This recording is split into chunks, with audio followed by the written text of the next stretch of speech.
চাঁপাইনবাবগঞ্জের কিরণগঞ্জের সীমান্ত রেখায় গম কাটাকে কেন্দ্র করে দুই দেশের গ্রামবাসীর মধ্যে সংঘর্ষ হয়েছে।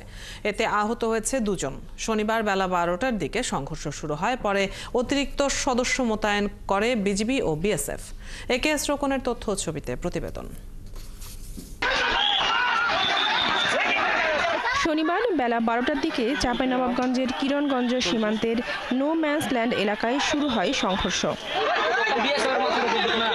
গম কাটাকে কেন্দ্র করে শুরু হওয়া সংঘর্ষে জড়ায় ভারত এবং বাংলাদেশের সীমান্তের লোকজন।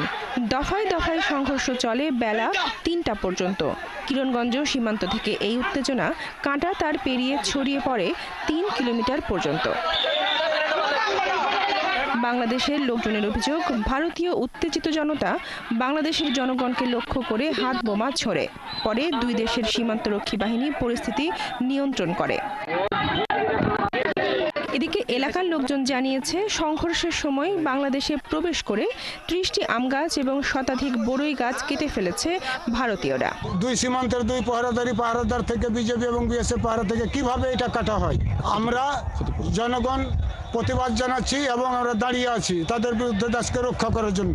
আমরা কে ইট চালাইছে, পাথর চালাইছে বিএসএফ আর জনগণ লোককে নিয়ে এনে আমাদের মেলাটি আমার জানলা ভেঙে কাইটা কুটে নিয়ে চলে গেছে, আমের গাছ পর্যন্ত পেলে চলে গেছে।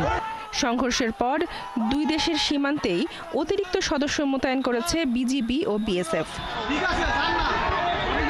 সংঘর্ষে আহত হয়েছে দুই বাংলাদেশি। তারা হলেন বিনোদপুর ইউনিয়নের বিশ্বনাথপুর গ্রামের রনি এবং কালীগঞ্জ গ্রামের ফারুক।